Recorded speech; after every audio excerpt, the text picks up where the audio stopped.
Topic 6A, Numerical Integration. I'll introduce what numerical integration is. I'll step you through several algorithms for performing numerical integrations.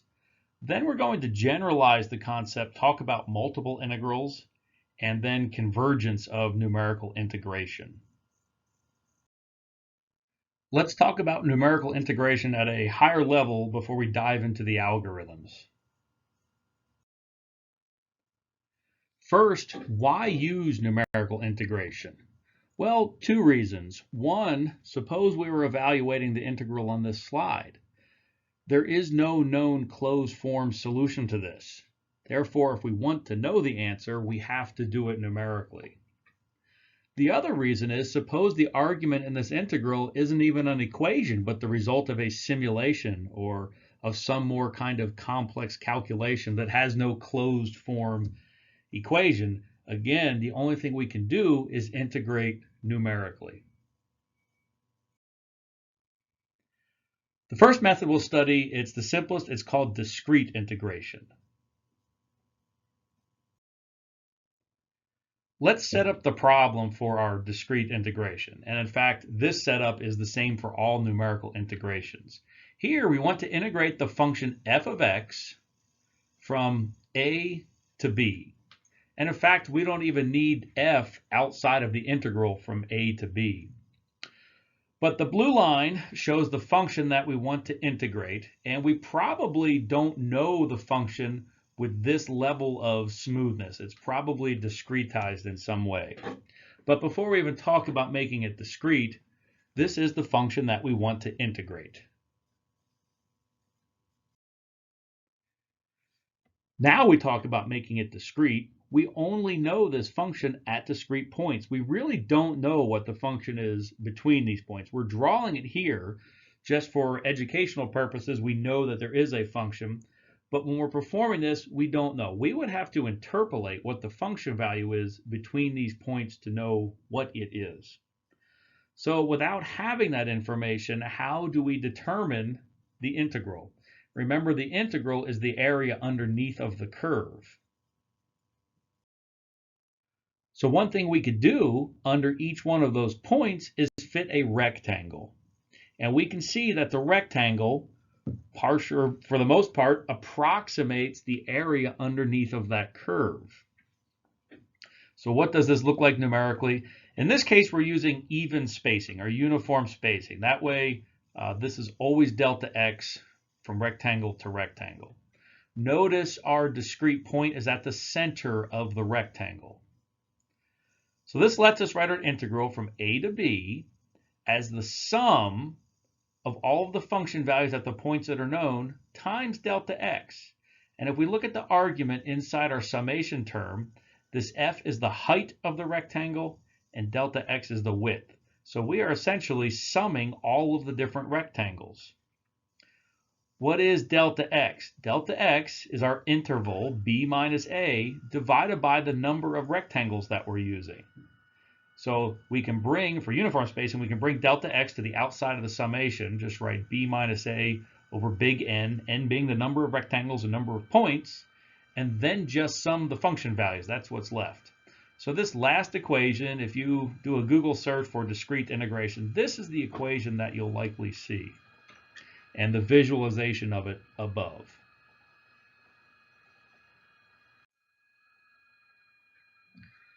Now, if we look at the space between the actual function and our rectangles, we're highlighting those in red here.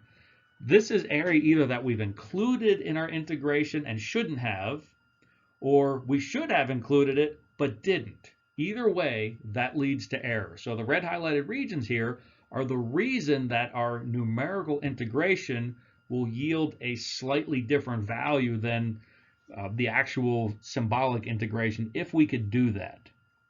So we have to ask ourselves then, what can we do to improve the accuracy of this method?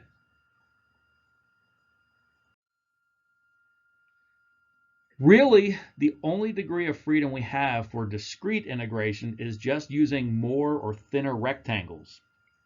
We can say that either way. If they're thinner, we need more. In order to fit more, they have to be thinner. But what we can see is that there is less red highlighted region, so there is less error here.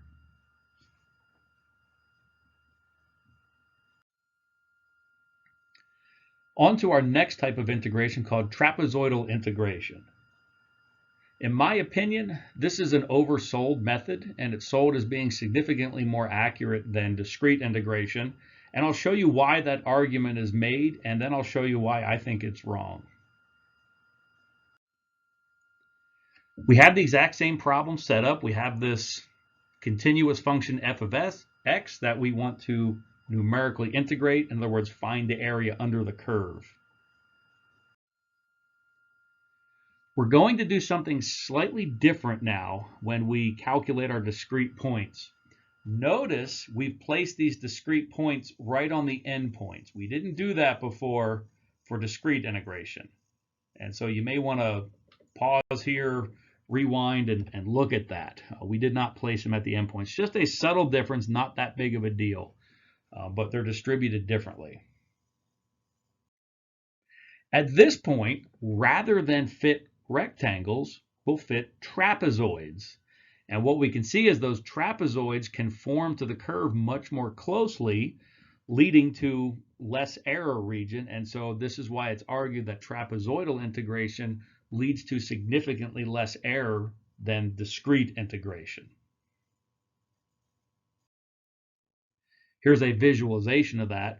So even though we're using approximately the same number of segments, I believe just one more point than we did for discrete integration, we can see that those error regions are significantly smaller. So how on earth is it I argue that these methods lead to really the same error? Before we get into that, let's derive the equation we use for the trapezoid. And slowly our formulation will start looking more like discrete integration, and that lets us make the comparison. But for now, we have the function value at two adjacent points. We have f at x1, f at x2, and we want to calculate this total area. Well, first, we'll look at the area of just that upper triangular region. So the area of a triangle, 1/2 base times height, and we end up with this expression, 1/2 x2 minus x1 times f2 minus f1. Then below that, the area of that rectangle, just width times height, is x2 minus x1 times just f at x1, because that's the height. Really, the area of the trapezoid is the sum of those two. And so if we do a little algebra, we end up here. And if we look at this, x2 minus x1, that's really the spacing. And f1 plus f2 is really the average f value in that interval. So it's a bit like we did discrete integration, just somehow using the value of f at the midpoint. So that's a hint of how these really have the same accuracy, but there's more to say there. The last step in our formulation is just to generalize a little bit for non-uniform spacing. That is, the distance from x point to x point is different, in which case we have to write our summation this way, where we explicitly say the difference between the adjacent x's, because that distance can change. When this distance is the same and we have uniform sampling, we can bring that to the outside. We write that as a delta x over 2. The 2 comes out. That's why there's a divide by 2 here. And we're just left with the sum of the two function values at either side of our trapezoid. And if we Google trapezoid integration, that second one is probably the one that you'll see. So for uniform spacing, we have written our trapezoidal integration this way. So let's expand this over 4 trapezoids. And you'll see that we've expanded it. Here's trapezoid 1. Trapezoid 2, trapezoid 3, trapezoid 3. You'll also notice what we're ignoring is the delta x over 2 out here. That's just a constant. If that bothers you, you can imagine that outside. I'm just writing the summation here. I just want to compare the summation of trapezoidal to discrete integration. So we have a single F1. There's no other occurrence of F1 here, but we have 2 F2s. We have 2 F3s, we have 2 F4s, but only a single F5. And so it turns out F1, 2 times F2, plus 2 times F3, plus 2 times F4, plus F5. And if we had 1,000 points here, we would have 998 of them with 2 multiplying them, and then the endpoints do not have that 2 outside.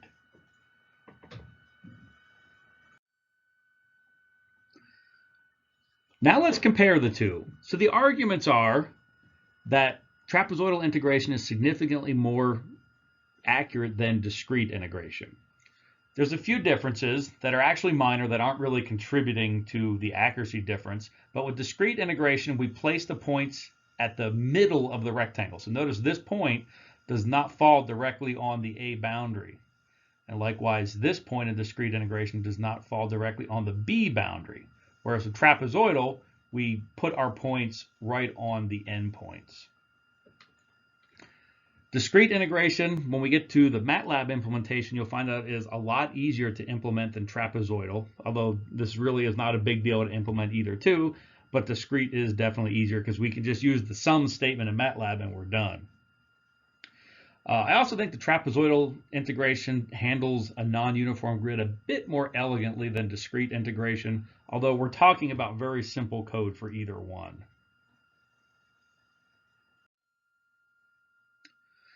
Now we want to compare the equations for trapezoidal and discrete integration, and this is really where we'll see that these really are the same method. So let's rearrange the trapezoidal integration this way. We're going to bring the 1/2 into the summation, so now we're not seeing 2's on these terms because we brought the 1/2 inside.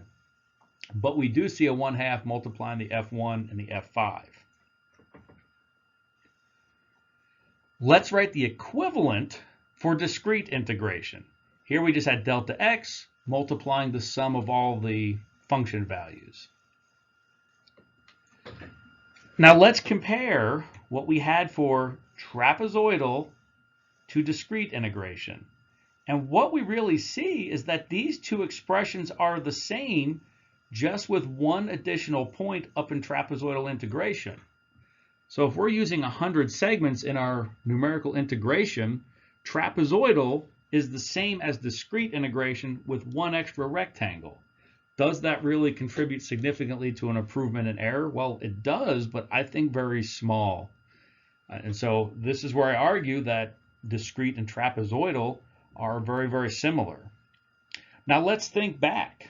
We showed trapezoidal integration visually with trapezoids and discrete integration with rectangles, and we visually saw that there was a whole lot more error with discrete integration. So how on earth can we say that it has roughly the equivalent error? Well, here we're showing it mathematically, that mathematically the equations turn out the same, but this still may not make some sense to you.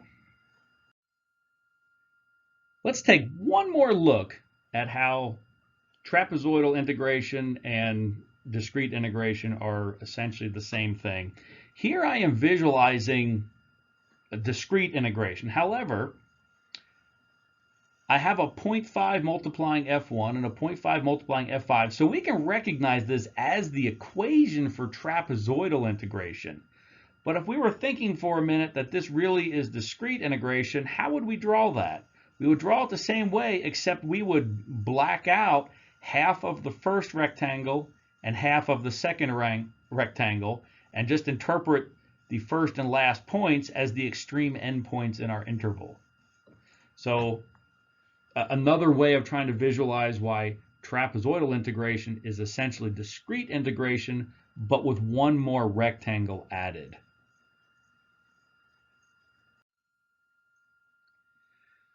This is where we answer the problem, why is it we saw visually a whole lot more error with discrete integration and not so much for trapezoidal integration? And if we look closely at the error, let's look at this rectangle. And we see error on both sides of the point. However, because the line is passing through that point, the error on the left and the right are very similar, but of opposite sign. And so when we add them together, they tend to cancel and lead to a much smaller error than we see visually here. And in fact, that error reduces to something very close to what trapezoidal integration what we saw with trapezoidal integration. So another visual way of arguing how discrete integration and trapezoidal integration, in my opinion, have essentially the same accuracy. The trapezoidal being just slightly incrementally better, only because it contains one more rectangle.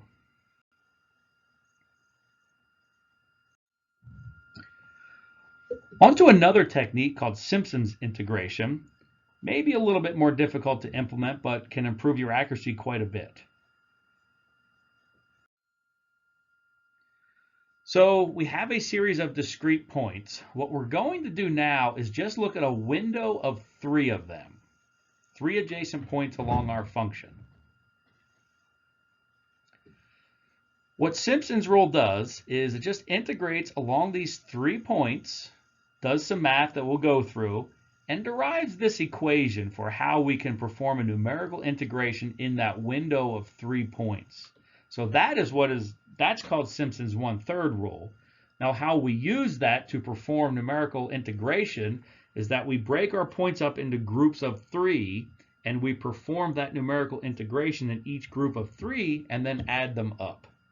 So let's look more at this. First, we'd like to derive this equation. So we take our group of 3 points and we'll define their positions in x as 0, so we're centering it.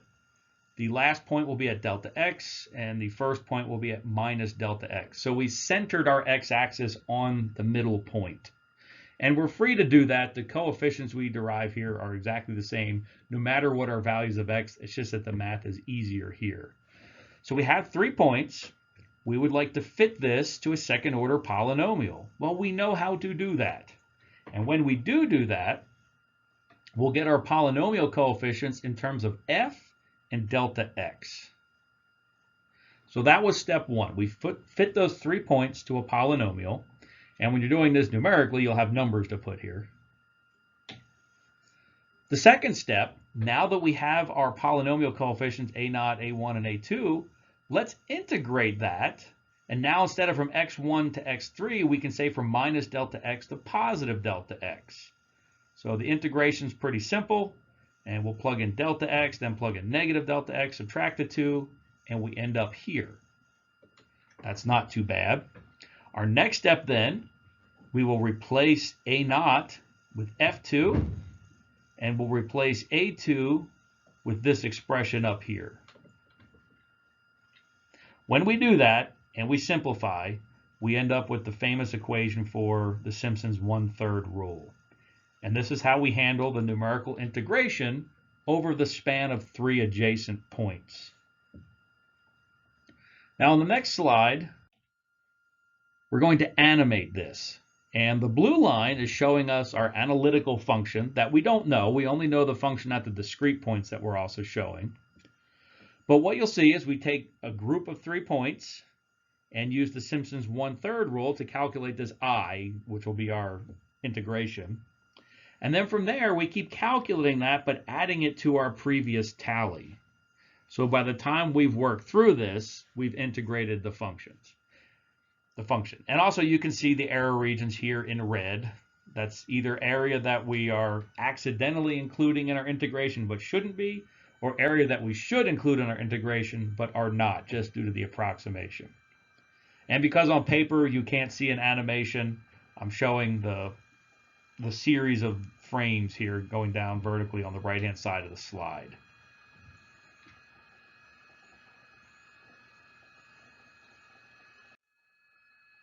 There is a very similar Simpsons rule for integration. This is called the 3/8 rule, and it really is the same as the 1/3 rule with one difference. It's now a window of 4 points instead of 3 points, and it's derived the same way, just with a little bit more tedious algebra.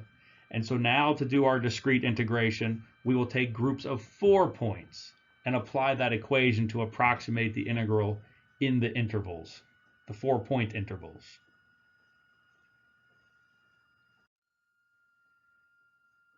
So those are the only methods we are going to discuss for numerical integration. Suffice to say, there's a lot more methods and a lot more to say about it, but that gives you a pretty good taste of what's happening. Now what I want to do is generalize the concept so that we can perform multiple integrations. We're going to do multiple integrals. So here's a double integral. Given what we know, how do we do that? And really what we're going to discuss here is a bit independent of the actual numerical method we use for performing the one-dimensional integrals. So we can think of a double integration, or really any number of integrations, as an integral of integrals. So this double integration, inside of it we have an argument where we perform some one-dimensional integration, and we come away with a number from that. And then we plug that into our outside integral and integrate again. So it's an integral of integrals, if you will. And I have a visualization of this on the next slide. So let's say we start with a two-dimensional array and we want to perform a double integral over this two-dimensional function that we only know at discrete points. Well, what we would do is we'd set up a loop to go from left to right, and we would integrate the columns. So each column we do a numerical integration until we get a single number for each column. So the array of single numbers from each column gives us a one-dimensional array. We then do a second integration, working horizontally through those values, and get a final single number. And in fact, that final single number is the answer to our double integral. So we're doing a double integral as combinations of one-dimensional integrals. And you'll see how easy this is in MATLAB if we use discrete integration. So this is the mathematical form when we make a double integral discrete. We're now writing it as a double summation. And maybe that looks kind of intimidating. We now have a delta x and a delta y. But look at how easy this is in MATLAB. We'll calculate our dx and dy using these two equations above. And then our integral is simply the sum of our two-dimensional function reshaped to a one-dimensional array and then summed. That summation gives us just a single number, which then we multiply by dx times dy, and that's our integral. That's it. So that one line of code performed a double integral. And in fact, if we wanted to do a triple integral, we would say I equals sum f with the parenthesis colon, but then multiplying all that dx times dy times dz, and that will be it. Now we're doing a triple integral. So if you're using discrete integration, double, triple, or any number of multiple integrals is actually very easy. Our last topic of this lecture, and this will become an increasingly important topic, and this is called convergence. One thing we didn't talk about is how many rectangles or how many trapezoids do we need so that we get an accurate integration. And there really is not a good answer to this. There's not an equation or anything like that so that we know how many we need. What we need to do is keep increasing the number of rectangles until our answer doesn't change much anymore. That's called convergence. So let's look more at this. Okay, I think I just said everything that's on this slide, so on we'll go. But the one point on the slide I haven't made yet is as we're increasing the number of rectangles, I keep using the phrasing more accurate, but in fact it's not accurate for me to say that. It's not correct for me to say that. As we increase the number of rectangles, our answer does not necessarily become more accurate. For example, there could be something wrong with our code, or maybe our code is working, but we gave it a slightly incorrect function. All this means is whatever answer the computer would give you in an ideal setting, you're getting closer and closer to that. It's just the best answer that the computer can give you. It's not going to get any better by adding more rectangles. And we call that converged. So increasing number of rectangles just improves convergence, not necessarily accuracy, because something could still be wrong. This is best illustrated through an example, I think. So let's integrate sine x from 0 to pi. And we have to answer the question, how many segments do we need to do this? And in fact, there is no closed form equation to tell us what to do here. There's maybe some rules of thumb based on the physics. For example, if you're simulating wave phenomenon, we typically want at least 10 segments per wave cycle. If you're simulating something else, there may be other rules. Just to make sure we get the right answer numerically, let's do this analytically. So we integrate sine x from 0 to pi, our answer's 2. So let's make sure that our numerical code returns an answer of 2. We're finally ready to perform the convergence study. So what you're seeing on this slide, we're doing numerical integration for an increasing number of segments. And what we can see is as we increase the number of segments, the answer we get is converging on 2.0. Now we can look at this and try to conclude a few things. Where exactly does this converge? And it's not really a straightforward answer. In fact, we would probably need to know a little bit more about the problem. If you're designing somebody's pacemaker, you'll need a whole lot more segments. If you're just looking for a quick approximate answer, you may be able to get away with fewer segments. So I might point out 2 places where you could potentially identify where convergence occurs. So first, I might look at this elbow and see right around, somewhere around 6 segments. From there and higher number of segments, the answer doesn't change much. So if I'm looking for a quick rough estimate, I might choose 6 segments. However, as I mentioned before, if you're designing somebody's pacemaker or something very, very critical, you might need more accuracy and you might increase the number of segments. And you might even call convergence at 20 segments here. The last thing, and it's just the words that we use. As we increase the number of segments, it's very easy to say that our numerical integration is becoming more accurate or more correct. And it's not really correct to say that. Our algorithm is only becoming more converged with an increasing number of segments. For example, we may have entered the wrong equation into our computer code, or there might be some other error or mistake. And so in which case we're converging, but to an incorrect answer. We're just getting the best incorrect answer that the computer can give. So I use these words all the time, and I don't mean to. They just naturally come out as we increase number of segments, answer gets more accurate.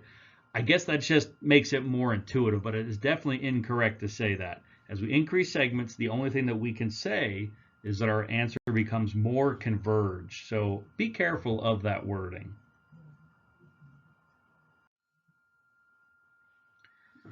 Usually, we have rules of thumb to make a first good guess at how many segments we'll need.